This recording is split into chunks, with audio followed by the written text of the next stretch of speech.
कक्षा 9 गणित प्रश्नावली 2C सवाल नंबर 18 में यह कहा है प्रत्येक बहुपद का शून्यक बताना है।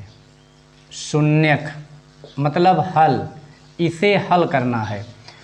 18 में 1 2 3 4 5 6 7 सवाल है और सातों सवाल का शून्यक निकालना है। इसका एक नियम है, जिस किसी प्रश्न का शून्यक निकालना हो उसे अपने मन से शून्य के बराबर मान लेते हैं।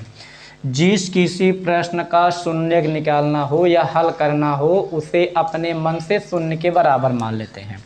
तो पहला निकालना है x + 5 = 0 +5 उधर ले जाएंगे -5 हुआ। यह पहला उत्तर आया, x = -5। अब जिस किसी प्रश्न का शून्यक निकालना हो उसे 0 मान लेते हैं, +5 उधर ले जाएंगे तो -5 हुआ। अब ये दूसरा सवाल है x - 5 = 0, इसे भी शून्य मान लेंगे, उधर ले जाएंगे तो x = 5 हुआ। यह दूसरा मान आया। जिस किसी प्रश्न का शून्यक निकालना हो तो पहले उसे 0 के बराबर मानकर x एक और बिना x एक और कर देते हैं बस। तो इसे बराबर 0 प्लस उधर ले जाएंगे माइनस, इतना बराबर 0 उधर ले जाएंगे तो +5। अब इसे भी शून्य के बराबर मानेंगे, बराबर 0 प्लस उधर ले जाएंगे तो -5 गुणा वाला बटे में x = -5/2। तीसरा सवाल आ गया। अब इसी प्रकार चौथा भी सवाल है, इसे भी शून्य के बराबर मानेंगे। 3x - 2 = 0, उधर ले जाएंगे तो +2 गुणा वाला बटे में 2/3। ये चौथा सवाल आ गया। अब पांचवा सवाल है यह 3x = 0 गुणा वाला बटे में x = 0/3, 3 0 0। पांचवा सवाल आ गया। अब छठा में ax का मान निकालना है। ax = 0, उधर ले जाएंगे बटा में 0/a 0 0। अब यहाँ सातवां सवाल निकालना है। cx + d = 0, उधर ले जाएंगे तो -d हुआ, गुणा वाला बटे में x = -d/c। इसे हम एक बार फिर देखते हैं। जिस किसी प्रश्न का शून्यक निकालना हो उसे अपने मन से बराबर 0, अपने मन से बराबर 0, अपने मन से बराबर 0, अपने मन से बराबर 0, अपने मन से बराबर 0, अपने मन से बराबर 0, अपने मन से बराबर 0 0 मान लेते हैं। इसके बाद प्लस उधर जाएगा तो -5, यही उत्तर हुआ। माइनस उधर ले जाएंगे तो +5, यही उत्तर हुआ।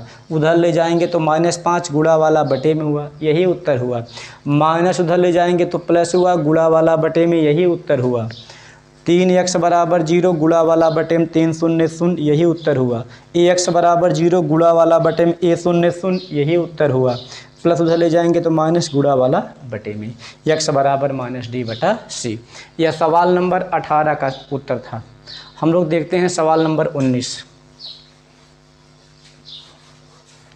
सवाल नंबर 19 देखते हैं।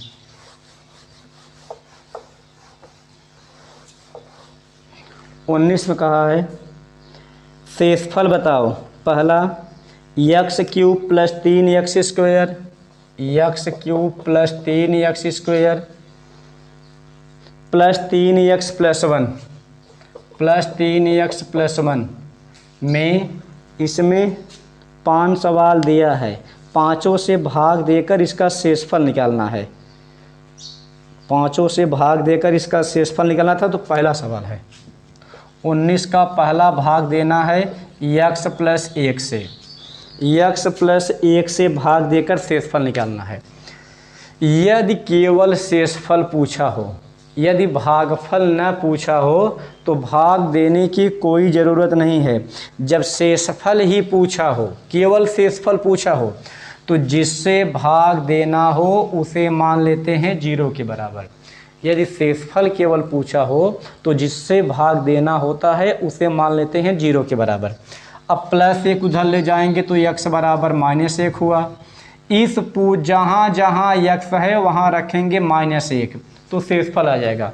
जहाँ जहाँ प्रश्न में x है वहाँ हम लोग रखेंगे -1। x का मान -1 घात 3 + 3, x का मान -1 घात 2 + 3, x का मान -1 + 1। 1 का गुणा करेंगे 3 बार, माइनस माइनस प्लस, फिर माइनस माइनस माइनस ही हुआ। -1, फिर माइनस माइनस प्लस हुआ 3 एकन्नम 3 हुआ, फिर प्लस माइनस माइनस 3 एकन्नम 3 हुआ प्लस 1 बटा यहाँ पहले से है 3 से 3 कटा 1 से 1 कटा, इसका मान आ गया 0। एक बार इसे हम लोग फिर देखते हैं, +1 उधर ले जाएंगे तो -1 हुआ। इस प्रश्न में जहाँ जहाँ x है वहाँ रखेंगे -1। x का मान -1, घात यहाँ 3 है, x का मान -1, घात यहाँ 2 है, x का मान -1।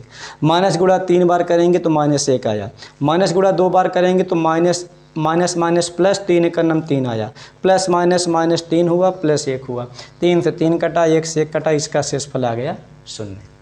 इतना इसका मान आ गया। अब इसका मान आ गया 0 जो कि शेषफल हुआ। यदि भाग देंगे तब पर भी इतना ही आएगा। हम लोग इस सवाल को भाग से भी देख लेते हैं कितना शेष आएगा कि नहीं। अब इस सवाल में भाग देना है x+1 से, इसे हम लोग भाग देंगे x+1 से। हम लोग इस सवाल का दूसरा विधि देख रहे हैं भाग देकर कि शेषफल 0 आएगा कि नहीं।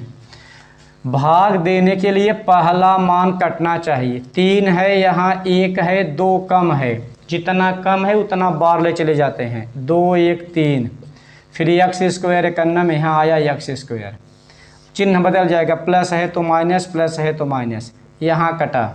अब यहाँ 3x² है, यहाँ 1x² है, 3 में 1 घटाएंगे तो आया 2x², और यहाँ +3x है, +1 इसे उतार लेंगे।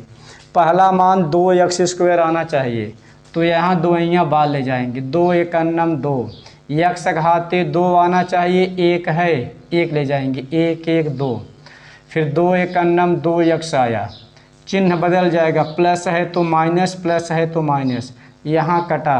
3 में 2 घटाएंगे, 1x आया, +1 आया, 1x आना चाहिए, 1x यहाँ है तो हम लोग एकन्नम वाले चलेंगे, x एकन्नम x, 1 एकन्नम 1, प्लस है माइनस, प्लस है माइनस, कटा, इसका मान आ गया 0। तब पर भी शेषफल 0 आया और पिछले नियम से भी शेषफल 0 आया था। तो यदि शेषफल केवल पूछा हो तो या तो इस नियम से लगाइए, या तो जिस किसी प्रश्न से भाग देना हो उसे अपने मन से 0 के बराबर मानते हैं, या तो वैसे लगाइए, तब पर भी ठीक है। इतने में इतने का भाग देना था, 3 आना चाहिए, 1 था, 2 कम है, 2 1 3 हुआ, फिर x² एकन्नम x² हुआ, प्लस है माइनस, प्लस है माइनस, 3 में 1 घटाएंगे 2 हुआ, +3x हुआ, +1। अब यहाँ 2 आना चाहिए, 2 बाले चलेंगे, 2 एकन्नम 2x², 2 एकन्नम 2x, फिर अब इतना यहाँ कटा, 3 में 2 घटाएंगे, 1x +1 आया, फिर एकन्नम ले चलेंगे, 1 एकन्नम 1x, 1 एकन्नम 1, प्लस है तो माइनस, प्लस है तो माइनस, कटा, 1 में से 1 गया यहाँ 0। इसका शेषफल तब पर भी कितना आया 0।